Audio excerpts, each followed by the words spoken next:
if you create a large population of people with nothing to lose who are angry, you're really creating a really very dangerous situation. And, none of this had to happen this way. We did not have to open our gate to Chinese manufacturers, for example, who don't follow even basic human rights and environmental laws. We didn't have to do that. We didn't have to gut our middle class. We didn't have to gut our industrial system, and thereby creating this huge population of people that really are not going to find decent jobs. We can say that maybe people don't know how to work or work as hard as they used to. I mean, that may or may not be true, but one thing that is true is that the jobs just don't exist. They don't exist on purpose.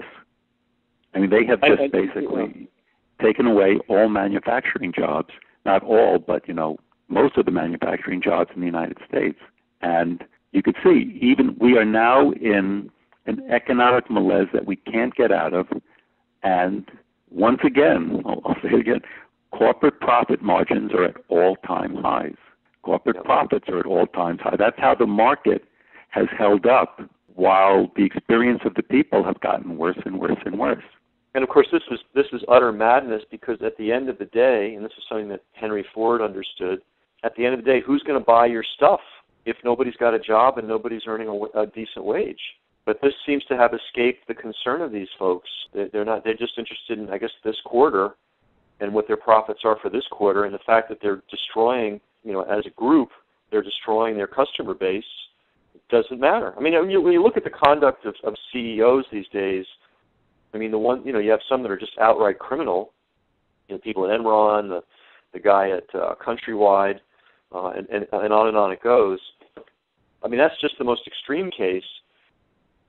And I don't know that you had this in the 50s and 60s and 70s. I don't know that you had CEOs of major corporations that were basically unindicted felons. And now that seems to be, so not noteworthy that hardly anybody even comments on it. But those are just the worst examples. You have this general attitude that, hey, I'm part of the elite, whatever that means, and my job is to get the biggest possible salary I can get and the best possible benefits package that I can get, regardless of how my company does. And if it doesn't do well, hey, I still ride off into the sunset with hundreds of millions of dollars. That didn't exist in the 40s and 50s and 60s, and I would even say 70s. It would have been unthinkable. Yeah, and I think a big part of that also is due to the way government and business have worked together. The credit crash is such a beautiful example of that. After the dot-com boom bust, George Bush really wanted to get the economy going any way possible. There's no longer any thought of what is a rational, responsible way to do it. Everything is so short-term. I have to get my poll numbers up now. I have to get ready for the next election. So that supersedes even the thought of what really do we need to do? So, interest rates were brought all the way down to get people to buy mortgages, and pressure was brought to bear by the government on companies to, relax the credit requirements. The first rule of giving a mortgage is to underwrite the mortgage, to question and to see, what's the probability of this person being able to repay it? Let's really look at their income, how secure their job is, what their past credit history is. Can they muster up the money to put down a substantial down payment? All of that stuff was thrown out the window, and government was for it, and then the bankers just went crazy with it. When people who I knew were telling me that they were being offered to get mortgages with practically no money down, and they were willing to give them 120% of the house's appraised value, I said, this is sick. This is it's a guarantee for disaster. Because I knew that these people were not such great credit risks, and that was never before in history possible. So government and business worked together to do something which did not make economic sense, financial sense. It was, and no one was, I mean, there were a few people who were questioning it. I knew that this was going to result in disaster. And anyone who actually looked at it would have thought the same. And yet this went on, and it was encouraging. Everyone was looking for these short-term results. No one was looking long-term. What's the result of this? And meanwhile, you had a whole world of paper buyers, people trying to buy return who didn't really understand, because this thing happened so fast. This gutting of underwriting standards kind of happened overnight. I mean, it was gradual to a degree, but when they finally dropped them, they just dropped them like a rock. So, I mean, certainly hundreds of billions, it may even be trillions of dollars worth of these real estate loan packages were bought and sold and traded without the parties really understanding that the millennium-old underwriting standards in lending had been thrown out the window. Yeah. And that's the catastrophe. Yeah, I mean, like also the Glass-Steagall Act. The Glass-Steagall Act had come into existence because of problems that happened before. And by throwing it out, this stuff that was learned through hard experience, the same thing happened all over again. And Glass-Steagall, for people that don't know what that may mean, it's a very simple thing. It says if you take deposits from people that want to have bank accounts, you cannot also be in the business of taking those deposits and going to the casino and betting on crazy, wild, leveraged investments. That's basically the Glass-Steagall Act in a nutshell. And Clinton couldn't wait to throw that thing out. And as soon as it was thrown out, the banks started going crazy because they could. So the Glass-Steagall Act was actually a brilliant piece of legislation. It kept us out of trouble for decades. And as soon as it was removed, we had, within 10 years, we've got a worldwide financial catastrophe that we will be lucky to dig ourselves out of in our lifetimes. And I know that sounds extreme, but if you look at the impact of the Depression in the 1930s, it was decades before the impact of that lifted. I mean, there were psychological impacts, there were infrastructure impacts, there were attitudinal impacts. The real estate market was stuck in neutral for decades after that. Not that I'm a big fan of the securities industry, but the securities industry was also stuck in neutral. Nobody wanted to buy stocks in the 40s and the 50s. It wasn't until the 60s that people started to get their appetite back for stocks. Same thing with real estate. So we're not looking at a couple of bad years here. We're looking at whole industries being really knocked to their knees for maybe a generation. Because if this goes as badly as it looks, as it seems to be headed, this is going to cause a trauma among pretty much everybody who's a wage earner or a pensioner, or the children, children of wage earners, that they are not going to be able to ignore and will not quickly forget. Yeah, no, that's for sure. It's very different than what happened with the Great Depression followed by World War II, but in many ways it's worse and it's more widespread. Now, the one thing that's true in economics, you cannot, predict the future accurately because we don't know how people are going to react. If economic policy continues to be as bad as it is, it will just continue to make it worse and worse, and it will last longer and longer.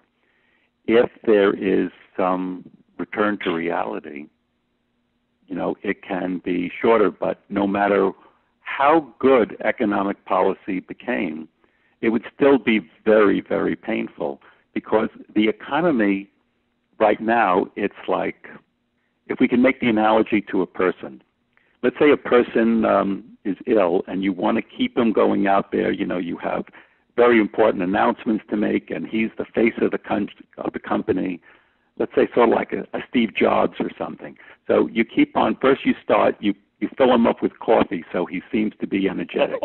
Then the coffee's not working, you start to give him, uppers. And then the uppers become not so effective and you go to cocaine.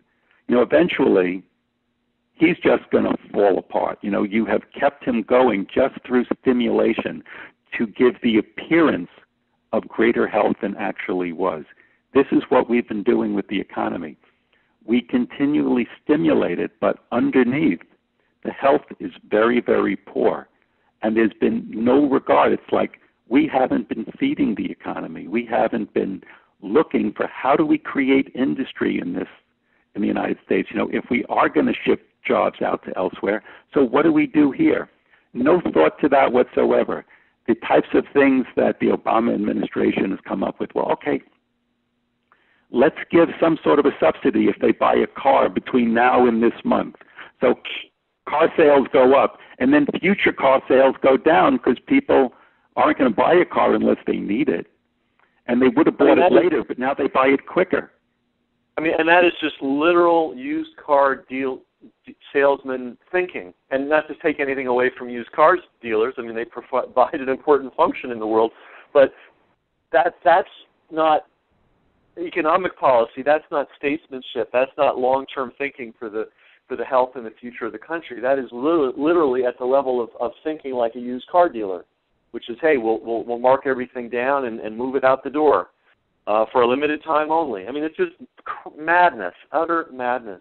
This might be a place to wrap up, and we'll have to come back to this again, clearly. There's a lot still to discuss, but I think we covered a lot of very important points. I think we've kind of done a pretty good job here of laying out how we got into the mess we're in. It's not a mystery. It's not bad luck. It's not the inevitable cycles of history. It's none of that. Definite policies and plans that have been executed relentlessly, and we're getting the pretty predictable results. And now that what's not, as Rob pointed out, what's not exactly predictable is where this is going to lead and how bad it's going to be. That it's going to be bad, that it is indeed bad right now for a lot of people, is undeniable. And I think it's absent some miraculous intervention by forces I can't even begin to imagine. Even if everything were done brilliantly from now on, there's going to be a lot of pain to clean up the mess. And every indication is things are not going to be handled brilliantly. We really truly have descended into sort of a third world mentality in the sense that one of the problems the third world has is that the governments are completely out of touch with the people. They're completely out of touch with any caring for the future of the nation. And they're pretty much operated by people who are hustlers and just worried about the next quarter. We could name all the presidents, but Clinton certainly embodied that. Bush, too, certainly embodied that. And Obama, if it's possible, to be even more down the road of evolution than Bush and Clinton, he's even more so. And, of course, they all love each other and understand each other. That's the other thing that people don't get. Clinton, Bush, and Obama are all buddies. They all, the Bush family once called Bill Clinton the fourth brother.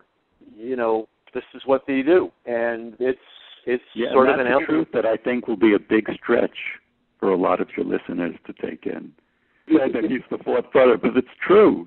Well, if they we actually have Bush Senior or Junior, I can't remember which, actually just coming right out and saying that on a video. It's not, we're not. This is not some theory or some, idea, on our part. It's reality. There's no antagonism between those people. They're completely in sync. And their job is to get money from the highest bidder to do whatever it might be. Destroy the country, sure. If that's what pays the best, that's what we'll do. And we'll sugarcoat it and give nice speeches and read off the teleprompter. And I'm afraid that is really more than anything else what defines third world status. When you have your government people so completely divorced from the interests of the people and of the nation. So more to talk about on this. Specifically, a good thing to talk about is what would be necessary to change that? And certainly I have some thoughts on that, so that's something that we can speak about. Great. Rob Cohen, thank you so much. For those of you who didn't hear the first interview we did with Rob, it's on the site. Check that out. We have a lot of background on Rob and the things how he learned the things that he learned about economics. Rob, thanks a lot. We'll see you next time. Great. Look forward to it, Ken. Always a pleasure to speak with you.